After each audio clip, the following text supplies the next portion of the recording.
One of the oldest and most popular games in history requires only a handful of seeds and a few holes in the ground. But even though it might look simple, playing well requires an analytical brain and lightning-fast reflexes. Mancala, this time on The Gaming Bench.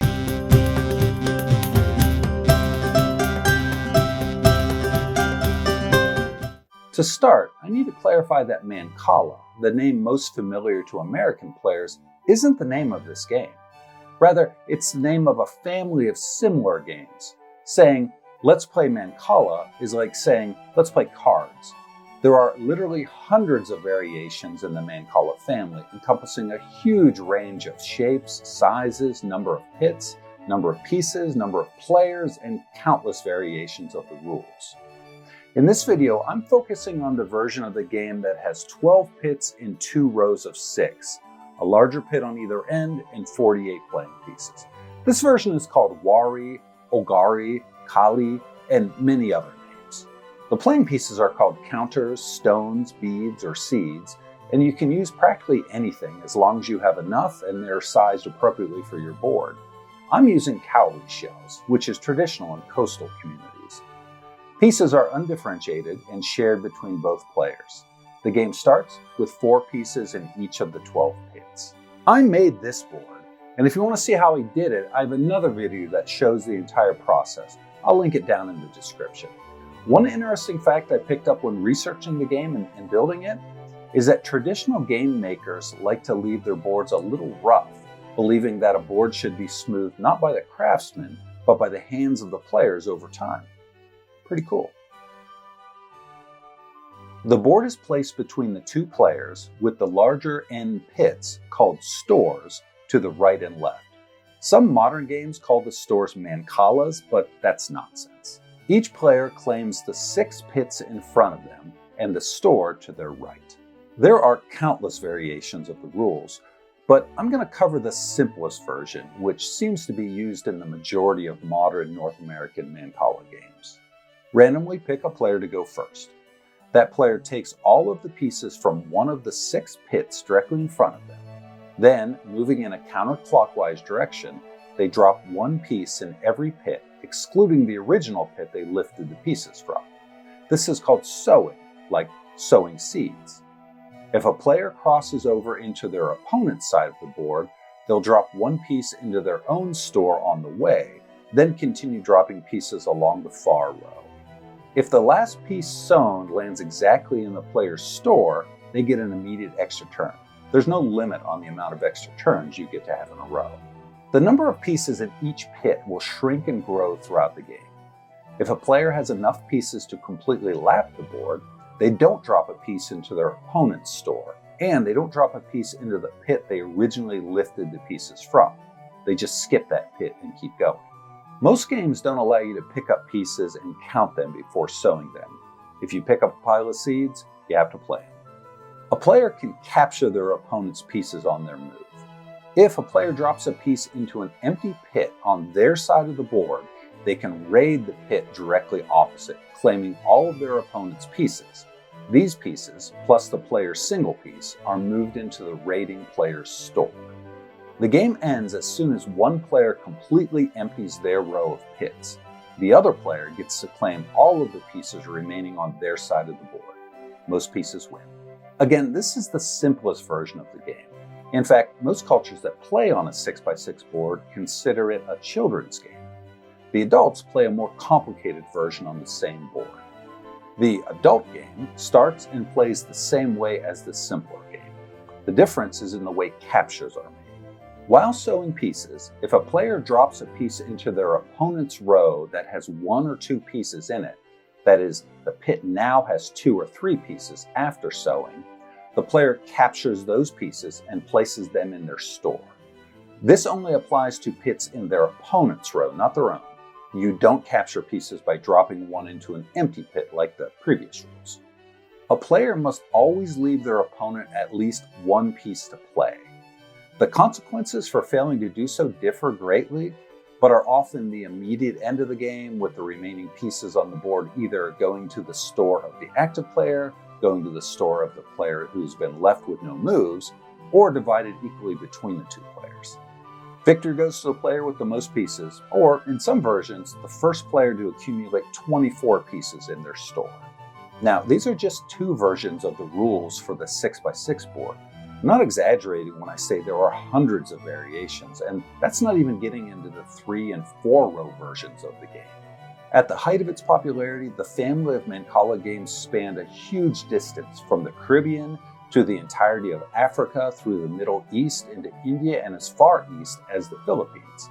The game is still actively played today, largely in Africa, but nearly every part of the world has some version of Mancala. So the question is, before it covered the globe, where did Mancala originally come from?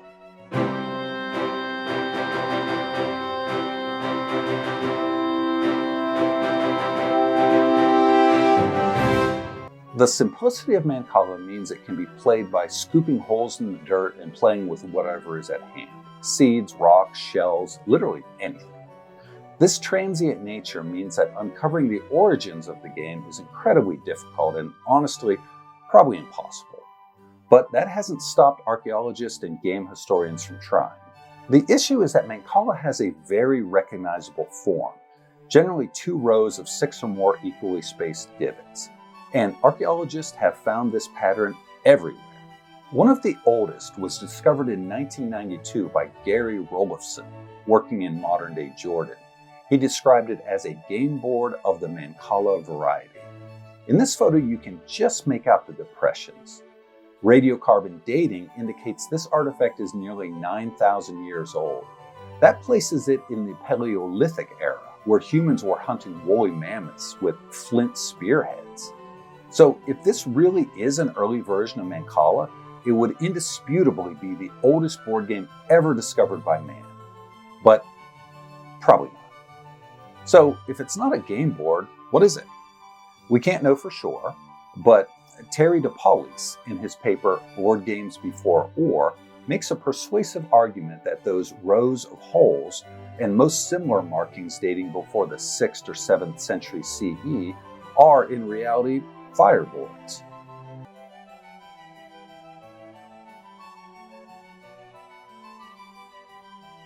Now, no one can say for certain who's right and who's wrong here, but personally, I think it's more believable that prehistoric man was making fire between saber-toothed tiger hunts rather than playing a couple rounds of Mancala.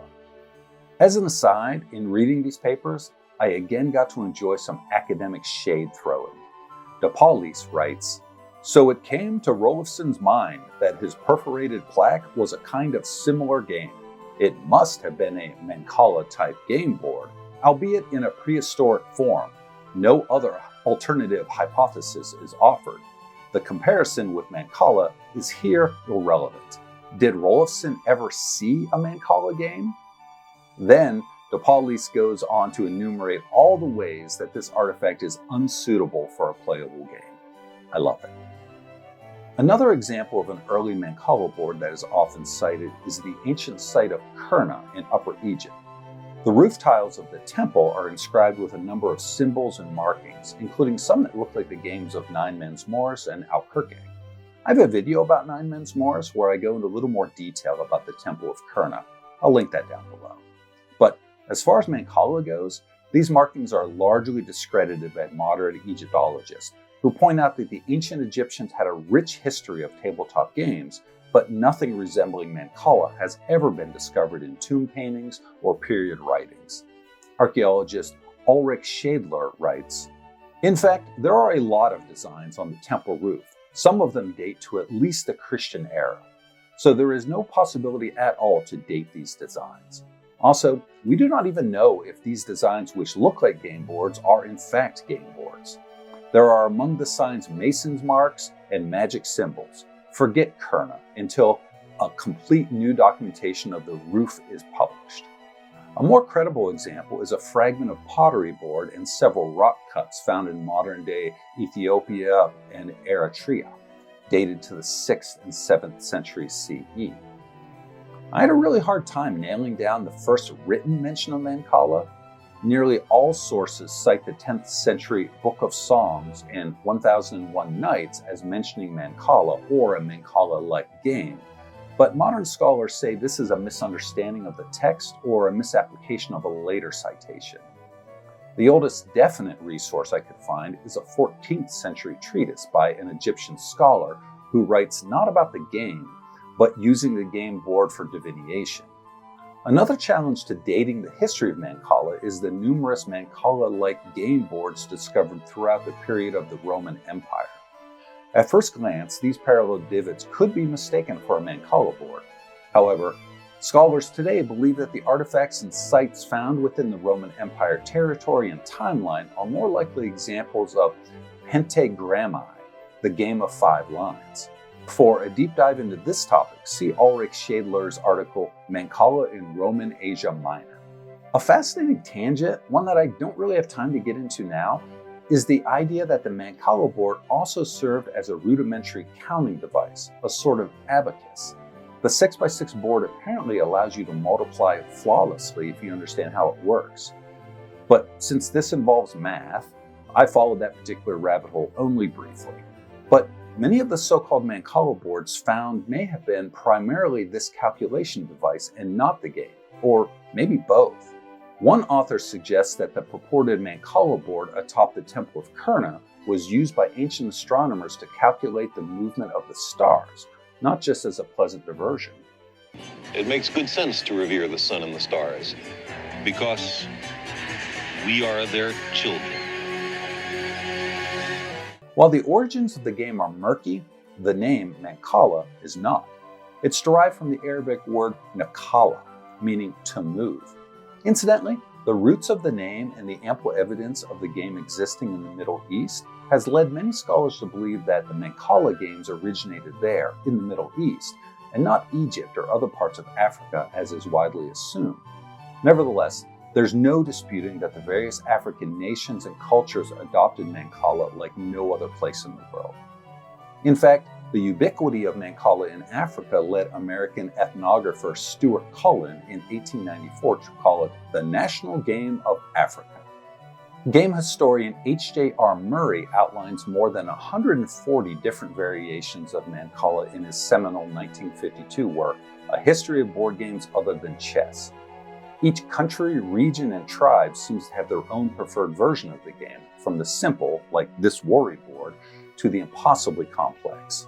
There were no Mancala games played in the New World until the 15th century, when enslaved African people were forcibly brought to the Caribbean and America during the transatlantic slave trade.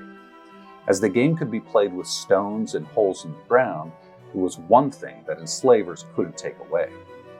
The game never gained the popularity in America as it did in Africa, the Middle East, and India. Nevertheless, enterprising entrepreneurs tried to capitalize on it. In 1891, the Milton Bradley Company published a 4-row version of Mancala under the name Chuba.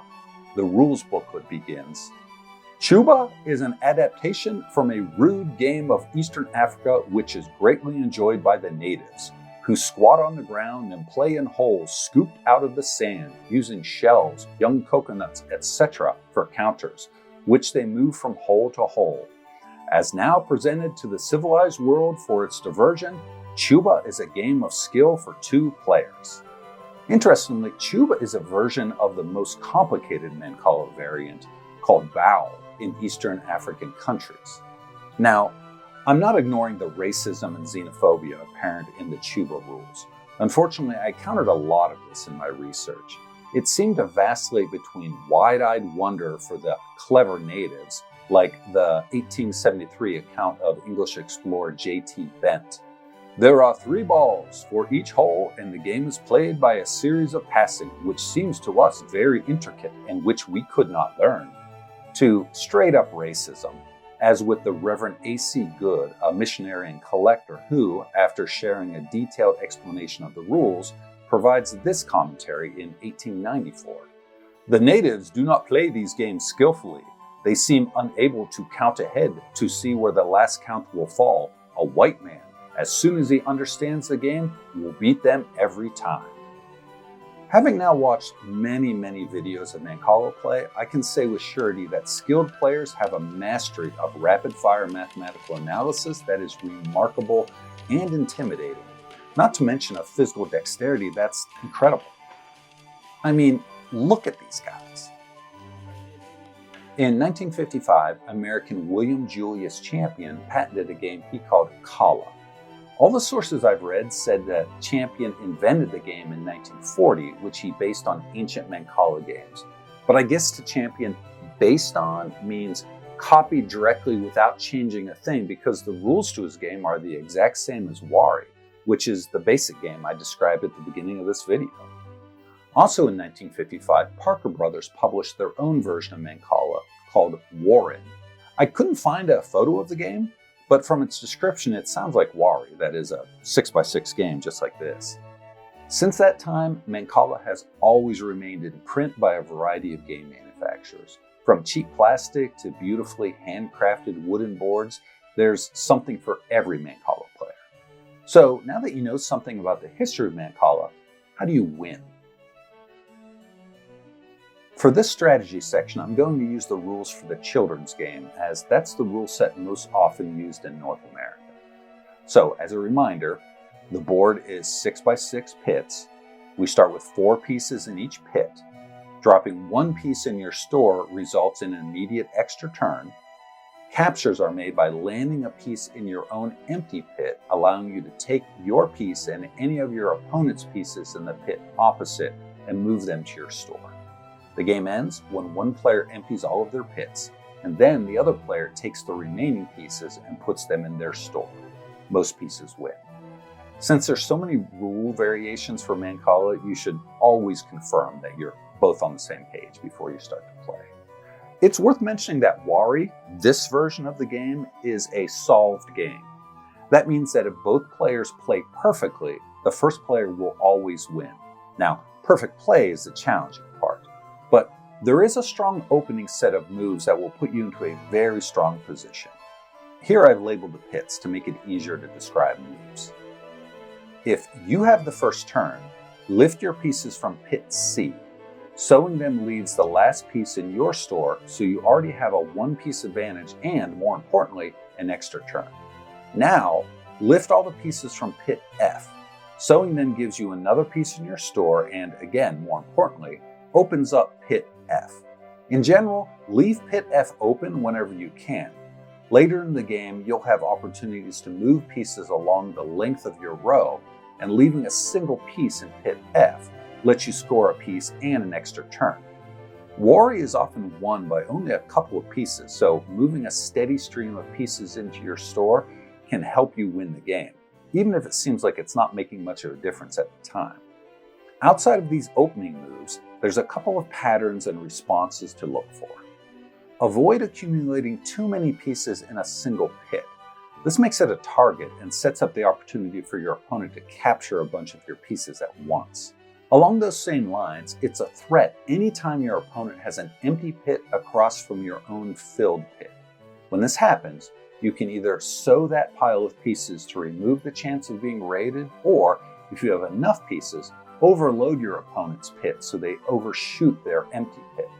This can be a strong strategy in general, adding pieces to your opponent's side so their numbers don't work out, and or filling any empty pits so they can't capture your pieces. And in general, keep track of how many pieces you have in each pit. Mancala at the end of the day is all about counting. And that's Warri, or as it's better known in North America, Mancala. If you made it this far, I hope you like and subscribe. I put out a new video every week, one where I build my version of an ancient game, and another explaining the rules, history, and strategy of that same game. Thanks for watching, and I'll see you next time on The Gaming.